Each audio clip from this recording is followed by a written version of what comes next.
Okay, so this is the second video on this that I just did because the one I just did had some interruptions from Zeta. She wanted something, so I had to deal with that. But the other one is I kept getting notifications, which are annoying.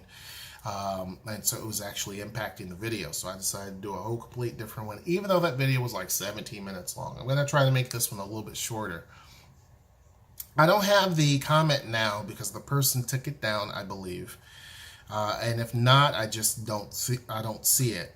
But someone had said, and this deals with Amazon, that basically Amazon is going to, because of HQ2, the two sites, that Amazon in the next 3 years, and it's funny how people always say in the next 3 years, but in the next 3 years, Amazon is going to reduce their workforce here by 30%. Now, where they're getting this information from, I don't know. It's made up. Because there's nowhere that Amazon is stating that. Nothing. Keep in mind, Amazon leases 11 million square feet of office space. You can look that up. Anything I tell you, you can look up. They lease 11 million square feet. And as far as what they own, I think it's somewhere in the neighborhood of 6 to 9 million square feet of what they actually own, I believe. So if they were going to reduce their workforce dramatically, what are they going to do with all of the leased space that they have? I mean, that's a lot of space. And when you look at just HQ2, when you look at both locations and you add up the amount of square footage, it still doesn't come close to the amount of leased space that they have here in Seattle. It just doesn't. So on leased space alone, the facility here is bigger than pretty much, if you add up New York and DC, what they're hoping to have, and probably if you add up a lot of the facilities, the office facilities, not the warehouses and distribution places, but if you add up all the office facilities here in the US, it may come close to what is equal to here in Seattle as far as their office space that they own and that they lease. They own a tremendous amount of space. They're the biggest office holder in the country. There's no other company that comes close. So put that into perspective. The other part of it is that now not only did HQ2 not be located in one place offering 50,000 jobs, they're putting it in two locations, 25,000 jobs each, with Nashville getting about 5,000 jobs. But now, half of those jobs in New York and half of those jobs in DC are going to be tech related. So 12,500 jobs in each city will be tech related. So think about that. It's not 25,000, we don't know what Amazon's going to do until they tell you they're going to do it. So not only is it not going to be 25,000 jobs that are going to be tech fields, it's 12,500. They're still going to be good paying jobs. They're probably going to be in various different industries, but they're not going to all be tech related. So even with New York and even with DC, which both have a tremendous amount of tech capital in terms of workforce, Amazon still doesn't feel that those cities can handle full tech related capacities. Because if they wanted to, they could have easily said, okay, New York is going to be fully tech and DC is going to be fully whatever else. They could have easily done that. But both cities, even though they have a tremendous amount of tech folks, still it's a big risk. When you look at the West Coast, and I said this before, the West Coast is king when it comes to tech. It just is. Hundreds of thousands of people, if not millions, work in the tech-related field on the West Coast. I mean, you can't compare it to the rest of the country. So when you look at Seattle, there's thousands and thousands of jobs that are in tech-related fields, if not 100,000 jobs. Then when you look at Portland, there's loads of jobs in tech fields. This is not counting the towns within Oregon or the towns within Washington as well that are tech related. Because even in Spokane, there are tech jobs there too. They're not Amazon, but there's tech companies that are there, all types of startups, all throughout this region. Then same with Portland. Then when you go to California, it's ridiculous the amount of people who work in tech-related fields. I wanted to work for Sun Microsystems back in the day, right? Which is in the Bay Area. But there's tons of companies that are there in the Bay Area, all the way from the north of California to the south and throughout the entire state. Thousands and thousands and thousands of jobs, if not millions, of people work in some sort of tech-related capacity, whether it's their own firm, whether it's a startup, whether it's with one of these big companies, whether it's within the city departments. There's loads of people that do. So there's a huge basket of people to pull from. The rest of the country can't really compete with that, and not in any one single location. And if they can, they've been deeply ingrained in it. Right? So there's cities that have been like New York or DC. They've been deeply ingrained for a long time. California, places like in the Bay Area, San Jose, have been doing tech-related jobs like this for decades. There are cities now, like Indianapolis, who are really, this whole HQ2 thing, I think, humbled a lot of cities. You may look splashy and spectacular, but when you stack yourself up to another city, you don't really come close. You really don't. And they even consider themselves better and bigger than Nashville, but that's just not really true. You know, I mean, when you look at what Nashville is getting and how it's developing, it beats Indianapolis and Columbus any day of the week.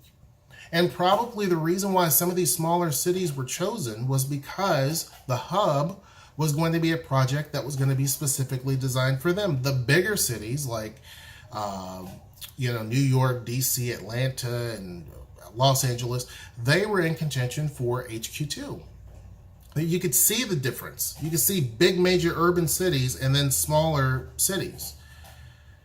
And that's who the smaller cities were competing against themselves. Nashville happened to win. And when it comes to the bigger cities, two places, DC and New York, happened to win. Right? So a lot of people just hate Seattle, and that's fine. I don't understand why people come onto videos that talk about Seattle. It's not just my channel.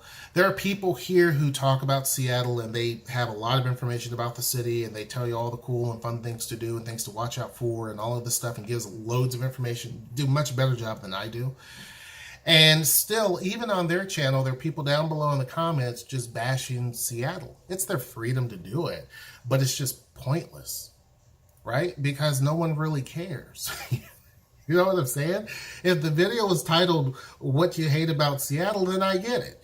But it's not. It's a video that talks about the fun facts of Seattle or the top 10 things to do in Seattle. It's not talking about the crappiest things that there are about Seattle. It just doesn't make any sense. But some people, that's how their brain works. So someone was talking about how, basically the economy here is going to crash and everyone's just in dire straits, and it's just not reality. Amazon's not the only pony in the race. It's a sizable pony, but it's not the only pony. People who work just in the fishing industry here, a lot of the fishing shows that you watch, the reality shows, some of them live here. Right? The fishing industry here is big. When we talk about the ports that surround this Puget Sound area, that's big. Hundreds of thousands of people probably work in that industry alone.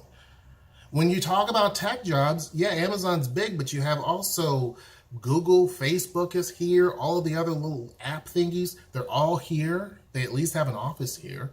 You have a lot of startups that happen here, and not just in Tacoma, Seattle, and Bellevue, but even in the state. Spokane has a lot of tech companies that are there. They're smaller, but there's tons and tons of jobs here that involve tech. And Amazon makes up a pretty good piece of that, but they're not the only one. There are a lot of startups that formed because Amazon's here, and people are like, I can do it better. I can create something that they didn't do. Or same thing with Microsoft, right? They're here. So, Big Fish. A lot of the games I play are from Big Fish. They make a lot of the games that you probably play. They had to move from Bellevue to come to Seattle just to have a bigger space. So, there are loads and loads and loads of tech jobs. And when you look at just the square footage that Amazon's going to have at both HQ2 sites, it doesn't even equal the leased space that they have here.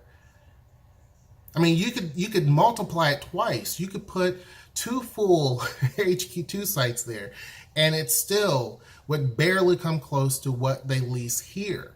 They have a huge presence here, and they've put in millions and millions of dollars into the city of Seattle. There's no way they're going to just say, okay, well, you know, for whatever reason, I'm just going to leave Seattle and I'm going to go someplace else, even though it's going to cost me millions and millions and millions of dollars and years of lawsuits because I'm basically backing out of my lease agreement that is for years and years at a time. It just doesn't make any sense. So I wanted to pretty much talk about that not only are they basically going to, we already know that they're going to put 2 locations and it's just going to be half the amount of people that they originally stated, but even half of that workforce is just going to be tech-related jobs, right? So some of the other jobs is probably going to be in logistics and various different things that are not tech-related, or in robotics, which that's tech related as well. It could be in a whole host of a lot of different things. Customer care. It could be, who knows? I don't know. I don't work for Amazon. But I can tell you that it would be bonkers if Amazon basically left. And Jeff Bezos even said one day, will Amazon eventually leave Seattle? Sure. That can happen. Because no company will last forever. There's a chance Amazon will go bankrupt someday in the future. All companies do, right? All companies go bankrupt at some point. But probably that's going to be a very, very long time from now. You know? The country changes. Technology evolves, things change, and some companies adapt to it, some companies don't. Some cities adapt, some cities don't. And so it just makes sense. But no. And the other thing that I said in the other video that I forgot to put in this one is not everybody here wants to go to New York or DC. Me personally, you could not pay me enough. And this is not a slight against people in DC or in New York. But because just like Seattle is not for them, those places are not for me. You couldn't pay me enough to live in either one of those places. You just couldn't. Right? Like, it's just not, the culture there is different. The weather is completely different. The everything is completely different. So people here not necessarily want to go there, and vice versa, right? Like, they don't necessarily want to come here. This is a different style of city. People here are different. People will give you more of a cold shoulder here. People there may be more talkative. It's just a different culture. It's apples and grapes. When you try to compare those 2 cities to Seattle, it's a completely different thing. It's not at all the same. So it'd be crazy to think that people would go someplace when they can stay here. They already have their home here probably. You're going to a market that's much more expensive, but you're getting paid pretty much the same. It's just not for everybody. Will there be some people that will decide to do that? Sure. Because a lot of people who are from that part of the country probably moved here so long ago and got into the tech field and they're like, you know what? Hey, this is my break to get back home. Cool. And I can work for the company. So a lot of people may definitely do that, but it's not going to be half the workforce or 30% of the workforce. It just isn't going to be the case.